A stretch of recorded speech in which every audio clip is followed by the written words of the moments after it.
Today there are a lot of updates from the Kharkiv direction. The most interesting updates come from the Vovchansk area, where dynamics have shifted following the Ukrainian forces' successful halting of the Russian offensive. With their initiative dwindling, the Russians have devised a new plan focused on this town. They aim to penetrate the city from the northwest, cross the river, and establish a bridgehead, enabling them to advance further south and secure control over Vovchansk entirely. However, previous Russian strikes against bridges across the river forced their assault units to move on foot across the river, sabotaging themselves and causing heavy losses. This approach has proven detrimental to the Russians, resulting in significant losses and hindering their progress. The Russians aim to prevent Ukrainian counteroffensives by eliminating potential staging grounds for such efforts, but the Ukrainian steadfast defense has proven to be a formidable obstacle. The town has numerous basements, houses, and factories, providing ample space for accumulating and concealing sizable assault formations. This advantageous terrain favors the Ukrainians, who currently hold a 3-to-1 superiority in troops already engaged in assaults. However, if the Russians achieved a successful breakthrough in the south, they would not just disrupt, but completely dismantle all Ukrainian plans and lay the groundwork for the second stage of the Russian offensive. The main focus of Russian assaults will target the western sector of the town, particularly where they have advanced closely to the river. Several weeks ago, the Russians made significant progress in this part of the city, narrowly approaching the banks of the Vovcha river. Their plan now involves crossing the river to establish a foothold in the nearby aggregate plant.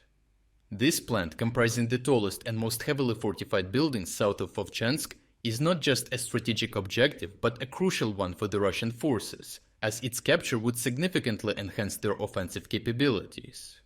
Should the Russians succeed in capturing the aggregate plant, they would gain access to formidable firing positions and heavily fortified structures, allowing them to establish fire control and bolster their forces for further advances beyond the bridgehead.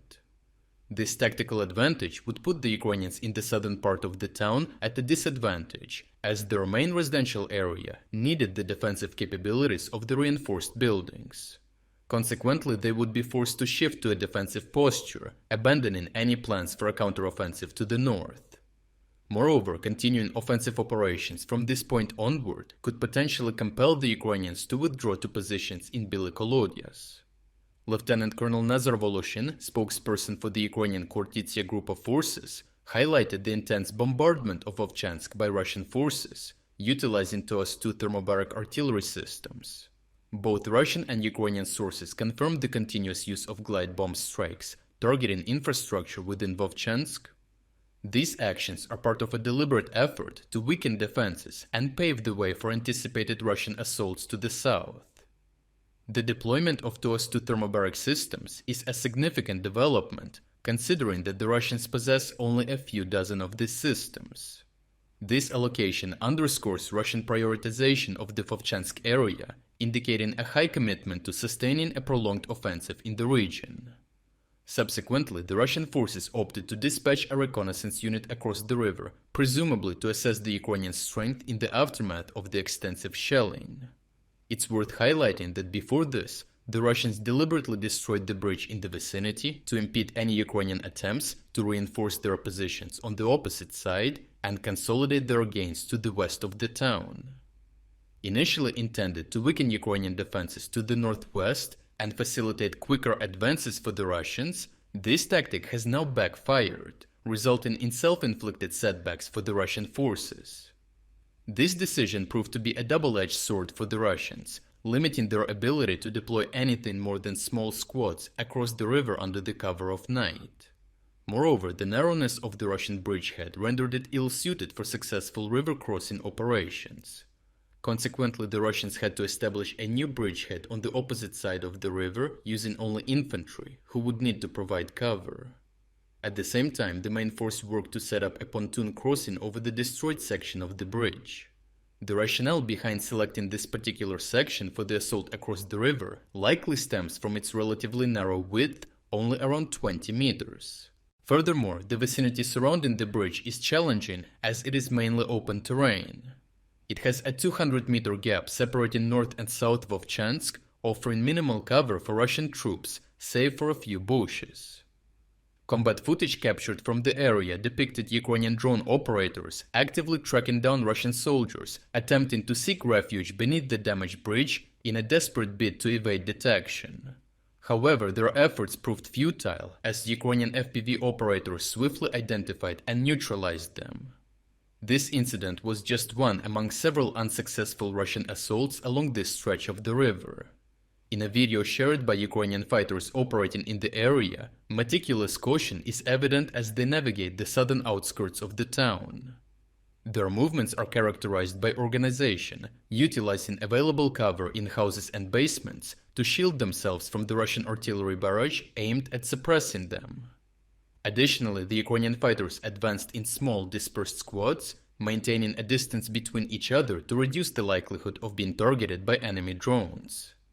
This demonstrates the familiarity of the Ukrainians with such assaults, given previous Russian attempts to establish a bridgehead in the same vicinity. If you want to get access to the original uncensored combat footage, you can find it on our Telegram channel by using the QR code or the link in the description. Due to the significant casualties sustained during Russian operations across the river, their positions north of the river began to weaken. Sensing this vulnerability arising from a shortage of Russian troops, the Ukrainian forces stationed in the town center seized the opportunity to launch their assaults against Russian positions northwest of the town. Analyzing combat footage, it's evident that Ukrainians moved with relative freedom amidst the residential houses, employing a combination of hand grenades and small arms fire to clear out the few remaining Russian soldiers who were so outnumbered that they were unable to mount a substantial defense. The original uncensored video of this operation can be found on our Telegram channel as well. The situation in the Vovchansk area of the Kharkiv direction remains fluid and intricate.